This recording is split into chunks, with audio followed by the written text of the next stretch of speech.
জনপ্রিয় content creator Kareena Kaiser মারা গেছেন। তিনি তরতাজার একটি প্রাণ।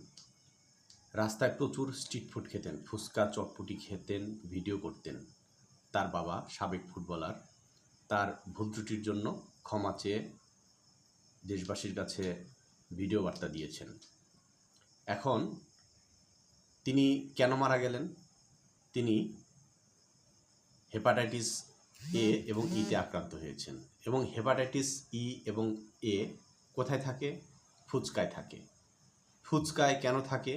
আপনারা সম্প্রতি জব্বার স্যারের একটি ভ্রাম্যমাণ অভিযানে দেখতে পেয়েছেন। তারা চটপটি এবং ফুচকাওয়ালাকে বুঝিয়েছেন যে এইখানে পায়খানার জীবাণু পাওয়া গেছে।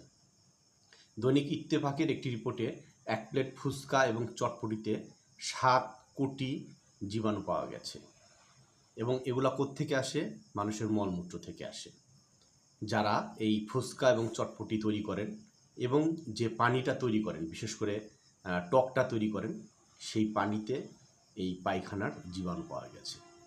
তো দেশবাসী আমরা যারা আছি, যারা এবং ফুচকা এবং চটপটিতে অভ্যস্ত, এখনই সময় এগুলো আমাকে বর্জন করতে হবে। না হলে আপনার এবং আমার প্রাণ সংশয়ে রয়েছে। ধন্যবাদ সবাইকে, ভালো থাকবেন।